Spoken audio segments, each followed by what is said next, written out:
조기 대선 국면에서 꼭 짚어봐야 할 교육 쟁점을 짚어보는 연속 보도로 EBS의 문을 열겠습니다. 올해 초중고등학교 교실에서 주목받는 변화 중 하나가 바로 AI 디지털 교과서입니다. 시범 도입이 된 지 한 달이 지났는데 과연 학교 현장은 어떻게 달라졌을까요? 먼저 영상 보시고 현장 교사와 이어가겠습니다. 대통령 윤석열을 파면한다.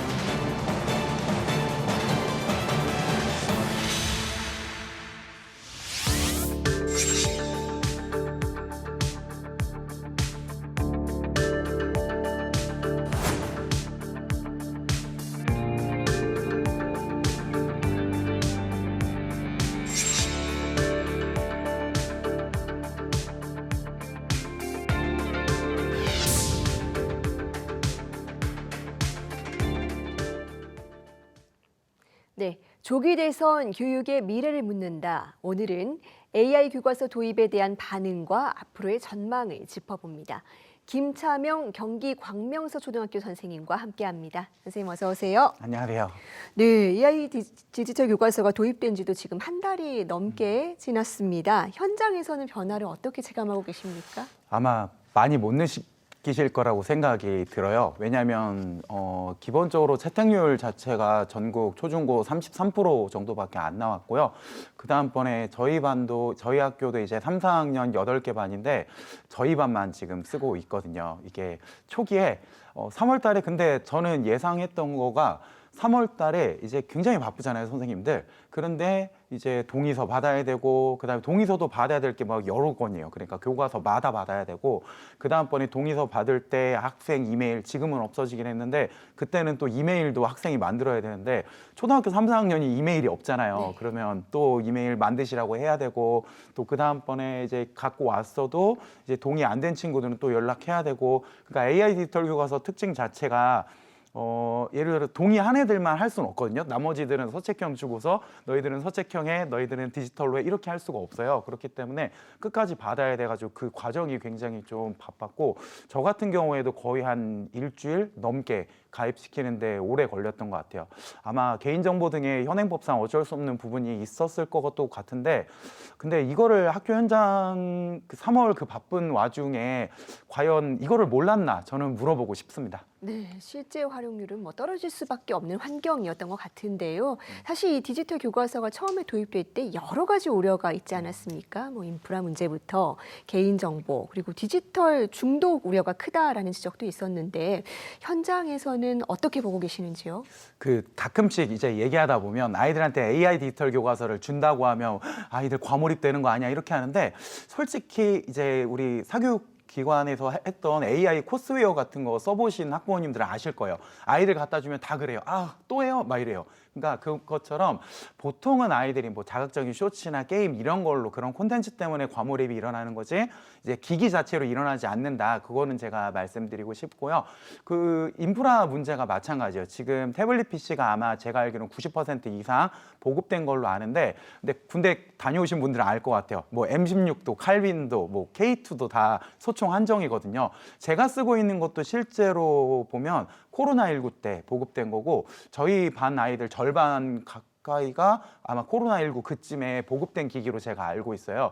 그래서 이제 또 기기도 다 똑같으면 좋겠는데 이제 들어온 게 좀 다르니까 어떤 기기는 그 이어폰 단자가 없고 AIDT 사용하려면 또 이어폰 끼고 해야 되거든요. 이어폰 단자가 없고 또 어떤 거는 펜이 없어가지고 뭔가 드로잉이나 이런 것도 해야 되는데 특히 수학은 이제 쓰면서 이렇게 그 계산하면서 해야 되는데 펜이 없으니까 따로 종이를 들고 이제 터치를 하는 거예요. 그러니까 그런 것들처럼 인프라 문제가 물론 어쩔 수 없는 상황이긴 하지만 그래도 개별 선생님들이 알아서 조치해야 되는 게 아직도 굉장히 강하게 있습니다. 네, 기기도 뭐 나눠준다고 끝나는 게 아니고 세심하게 살필 부분이 참 많네요.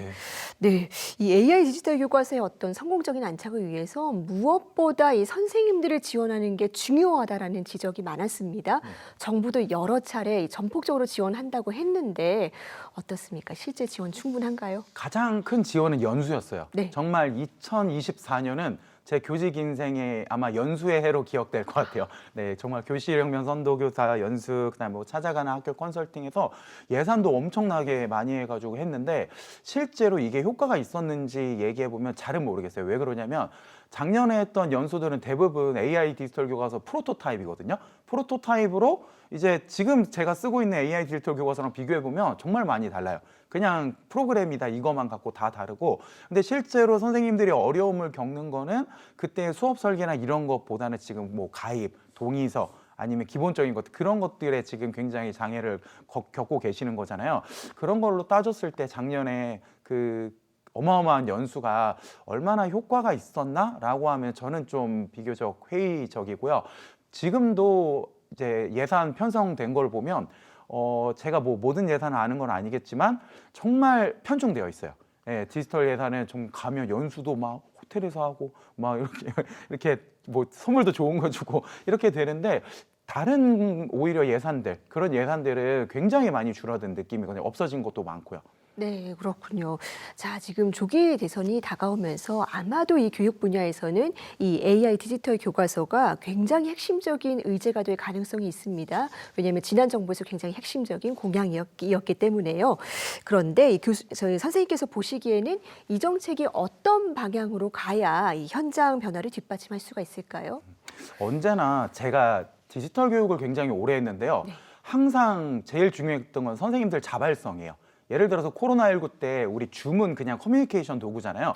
근데 그거를 교육 도구로 승화를 했어요. 막 배경 같은 거 막 숨은 그림 찾기 막 이런 거 하고, 그래서 어쨌든 선생님들의 자발성 있는 모습들이 그거를 일으키는 게 저는 가장 중요하고, 문제 해결을 할 때 이제 선생님들이 주도적으로 하는 것들 그게 가장 중요합니다. 근데 지금은 조금 고민이에요. 그렇게 과연 요 디지털 교과서를 활용해서 교사들이 수업의 즐거움을 느낄 수 있나? 라는 것들에 고민이 있고요. 그래서 제가 정책적인 측면에서 생각을 해보면 선생님들의 자발성을 이끌려면 제가 주장하는 건 이제 수업보다는 선생님들의 행정 그리고 각종 반복되는 업무 이런 것들에 AI를 먼저 좀 도입하면 선생님들이 보시고서 와 이게 AI가 들어오니까 내가 하는 일들이 되게 주네, 수업을 더 오래 준비할 수 있네, 여기서부터 시작하면 그럼 수업에도 AI를 활용할 수 있지 않을까, 요 방법이 조금 더 먼저 되어야 되지 않았을까 생각하고, 만약에 이제 조기 대선에서 이제 뭐 새로운 정권이라든가 아니면 어쨌든 새로운 대통령이 나오시면 제 생각에는 그런 쪽으로 먼저 정책을 펼치시면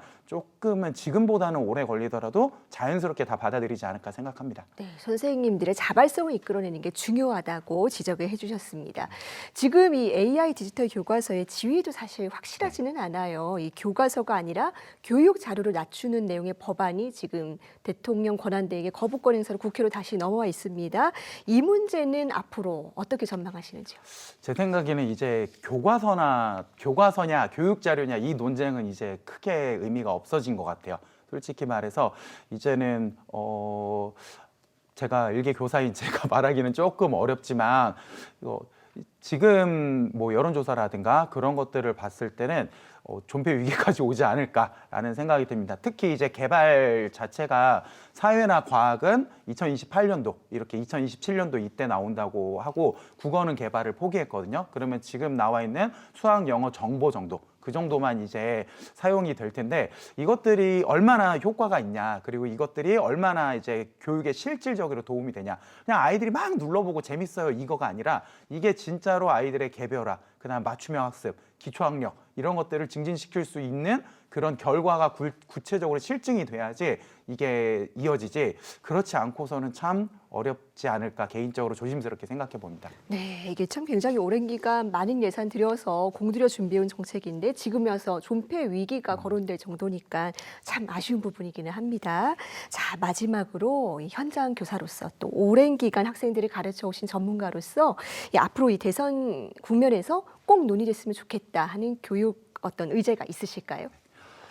학생 수는 갈수록 줄는데요. 특수교육 대상자와 그리고 또 정서행동 위기학생 갈수록 늘어요. 절대 수 자체가. 그러니까 그런 것들 자체가 아이들 수는 줄고 한 명 한 명의 이제 그 초점을 맞추긴 하는데 갈수록 아픈 아이들은 굉장히 늘어나는 느낌이 분명히 있어요. 그래서 저는 항상 얘기하는 게 무엇이 중요한가를 한번 얘기해 보고 싶어요. 그러니까 진짜로 아이들한테 필요한 거는 물론 저도 AI 디지털 교과서 굉장히 열심히 쓰고요. 연수도 지금 계속 나가요. 그래서 이런 측면에서 되게 좋고 이거 괜찮다라고도 말하는 사람인데 정말 우리가 예산을 많이 해서 할 수 있는 게 뭘까? 학생들의 갈수록 학생들은 주는데 선생님들의 수업 시수는 줄지 않고 선생님들의 행정 업무는 늘어나고 더 선생님들은 힘들어하고 이런 모습들이 왜 그런지를 좀 근본적으로 생각해 봤으면 좋겠습니다. 그래서 무엇이 중요한가? 어느 쪽에 우리가 예산을 더 많이 투입해야 될까? 또 시도교육청들 같은 경우에는 자체 플랫폼도 지금 막 만든다고 하고 있거든요. 근데 제가 장담하는데 안 쓸 거예요. 네, 안 쓸 겁니다. 그래서 그런 것들이 이제 시도교육청도 그렇고 교육부도 그렇고 어떤 게 진짜 중요할까? 예산을 진짜 전폭적으로 넣어야 될 게 어떤 건지 심각하게 생각해 봤으면 좋겠습니다. 네, 현장의 공감을 얻지 못한 정책은 언제나 실패로 이어질 수밖에 없습니다. 이번 조기 대선 국면에서 또 AI 디지털 교과서 정책 포함해서 많은 교육 정책을 다시 한번 심도 있게 들여다보는 계기가 되기 바랍니다. 선생님 오늘 말씀 잘 들었습니다. 감사합니다.